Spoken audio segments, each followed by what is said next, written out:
Na sisi jamii yetu tusema kwamba mambo ya kuwashipu watu tulitoka huko.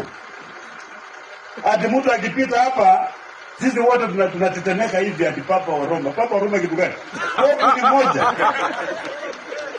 Pope ya Kenya ni moja peke yake. Ukianza kusema wewe ni pope na uko na bibi mbili, hiyo ni makosa bwana.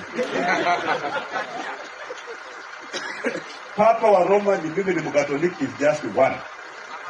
So mkianza kujipatia matitles ya kuogopesha sisi, ya kutisha sisi, hizo tuanza hiyo kwa sisi hakuna.